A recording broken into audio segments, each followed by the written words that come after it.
பணியிடங்களில் உரிய பாதுகாப்பு வழங்க கோரி சென்னை, சேலம் மற்றும் புதுச்சேரி உள்ளிட்ட இடங்களில் மருத்துவர்கள் மற்றும் மருத்துவ மாணவர்கள் சார்பில் பேரணி மற்றும் ஆர்ப்பாட்டங்கள் நடைபெற்றன.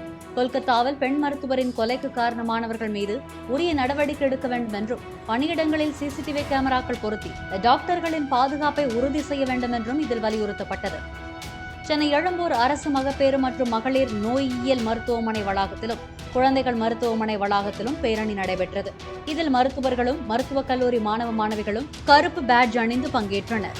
வேண்டும் வேண்டும் நீதி வேண்டும், காந்தி தேசமே நீதி இல்லையா, நீதிமன்றமே நியாயம் இல்லையா, போராடுவோம் போராடுவோம், நியாயம் கிடைக்கும் வரை போராடுவோம்.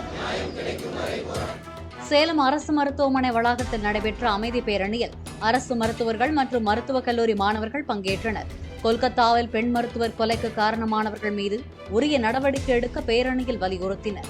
புதுச்சேரியில் ஜிப்மர் மருத்துவமனை வளாகத்தில் நடைபெற்ற ஆர்ப்பாட்டத்தில் மருத்துவர்கள் மற்றும் மருத்துவ மாணவர்கள் என 500க்கும் மேற்பட்டோர் பங்கேற்று மருத்துவர்களுக்கு உரிய பாதுகாப்பு கோரி கோஷமிட்டனர். No duty, no safety, no duty. We want justice. We want justice.